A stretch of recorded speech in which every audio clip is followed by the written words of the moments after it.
आप ठीक वक्त पर पहुंचे हैं अर्तुल भाई। अल्लाह का शुक्र है हम दोबारा मिल गए। आप ठीक हैं आर्तकुश भाई? जी बिल्कुल। नोयान हमारी सोच से भी ज़्यादा ताकतवर है। रियासत ने मुझे मौत की सज़ा सुनाई है। क्यों? आपको मारने के जुर्म में। मुझे?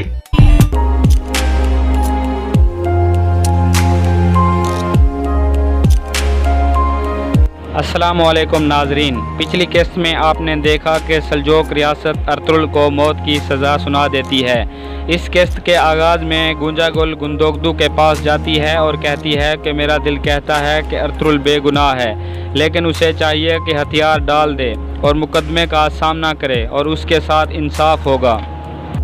दूसरी तरफ हलीमा सुल्तान अर्तुल को इतला देने के बाद वापस आ जाती है। तुहैमा खातून उससे पूछती है कि तुम कहाँ गई थी, जिस पर हलीमा बहाना कर देती है लेकिन अर्तुल के बारे में नहीं बताती।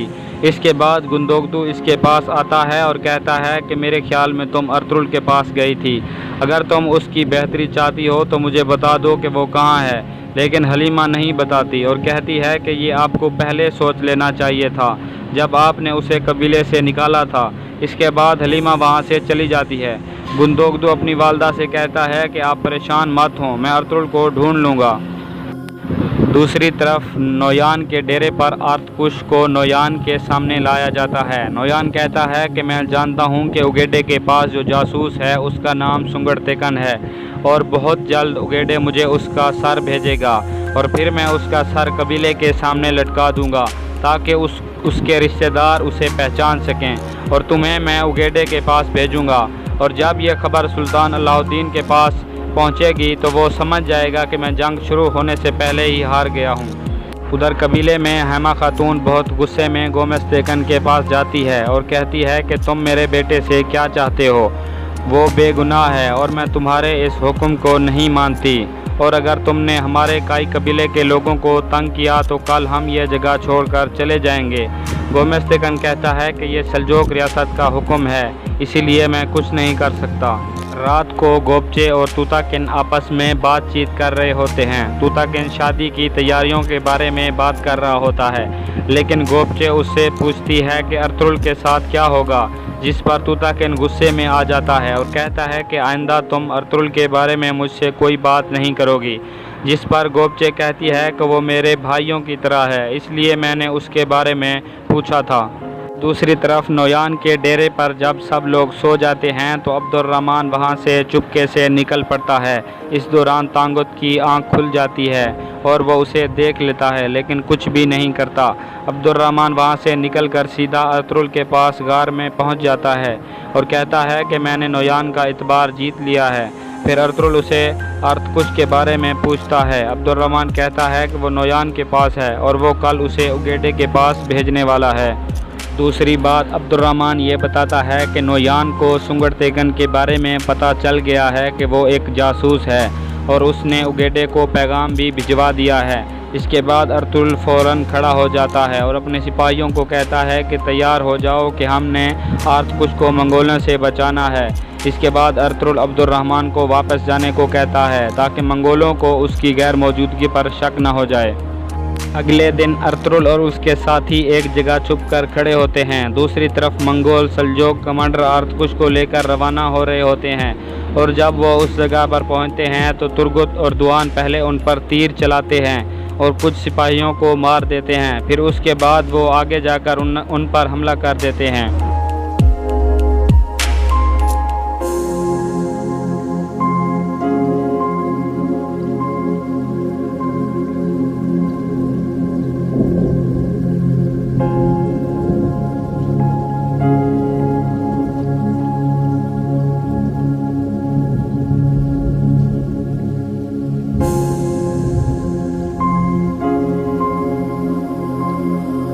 इस दौरान आर्तकुश भी हरकत में आता है और 2 मंगोलों को मार देता है और आज़ाद हो जाता है और बाकी सारे मंगोलों को अर्तुल और उसके साथी मार देते हैं। और उसके बाद वो आर्तकुश के पास जाते हैं और उससे खैरियत मालूम करते हैं। आर्तकुश कहता है कि नोयान हमारी सोच से भी ज़्यादा ताकतवर निकला।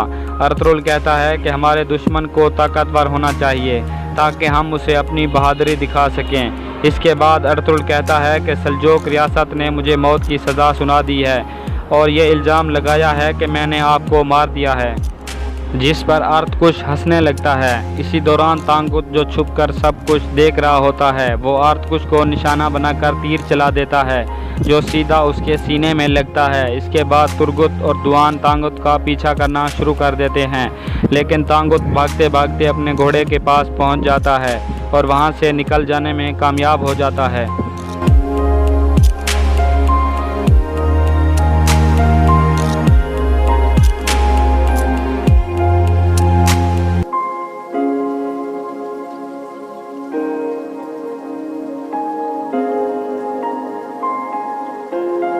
دوسری طرف ارطغرل تیر لگنے سے شدید زخمی ہو جاتا ہے اور گر جاتا ہے اور ارطغرل کو بتاتا ہے کہ میں نے کچھ ضروری کاغذات ایک پتھر کے نیچے چھپا دیے ہیں، وہ تم نکال کر سلطان علاء الدین تک پہنچا دینا، اور اس کے بعد وہ شہید ہو جاتا ہے۔ دوسری طرف قبیلے میں گندوگدو ایک مرتبہ پھر حلیمہ سے پوچھتا ہے کہ ارطغرل کہاں ہے، اور اگر تم نے نہیں بتایا تو گومستیکن اپنے سپاہیوں کی مدد سے اسے ڈھونڈ لے گا، لیکن ہم پھر کچھ نہیں کر سکیں گے۔ لیکن حلیمہ نہیں بتاتی اور کہتی ہے کہ اگر مجھے پتہ بھی ہوتا تو میں نہیں بتاتی۔ اس کے بعد ہیما خاتون کھڑی ہوتی ہے اور گندوگدو کو کہتی ہے کہ گائی قبیلے کے سب جرگے والے لوگوں کو بتاؤ کہ ہم یہاں سے جانے والے ہیں۔ اس کے بعد حلیمہ سلطان اپنے خیمے میں جاتی ہے اور سلطان علاء الدین کی طرف ایک خط لکھنا شروع کر دیتی ہے، جس میں وہ لکھتی ہے کہ میں کئی سالوں کے بعد یہ خط آپ کو لکھ رہی ہوں، میرا شوہر ارطغرل بے گناہ ہے اور اس کو پھنسایا جا رہا ہے۔ اتنے میں ہیما خاتون اس کے خیمے میں داخل ہو جاتی ہیں۔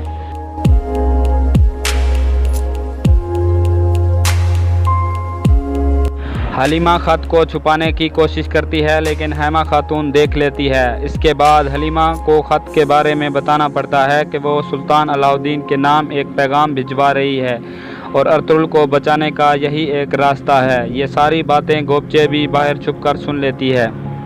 دوسری طرف توتاکن کوچا باش کو کہتا ہے کہ سپاہی لے کر جاؤ اور ارطغرل کو تلاش کرو، اگر ہم نے اس کو تلاش کر لیا تو ریاست ہم پر خوش ہو جائے گی۔ اتنے میں گوبچے وہاں پر پہنچتی ہے اور توتاکن کو حلیمہ سلطان کے خط کے بارے میں سب کچھ بتا دیتی ہے۔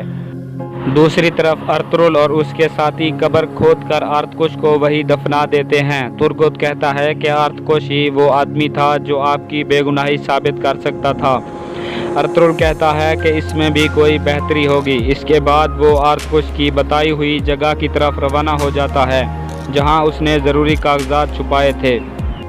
دوسری طرف توتاکن گومستیکن کے پاس جاتا ہے اور اسے بتاتا ہے کہ حلیمہ سلطان علاء الدین کو خط بھیجنے جا رہی ہے جس میں وہ ہماری شکایت لگا رہی ہے۔ آیت اللہ کہتی ہے کہ ہمیں ہر حال میں وہ خط رکوانا ہوگا۔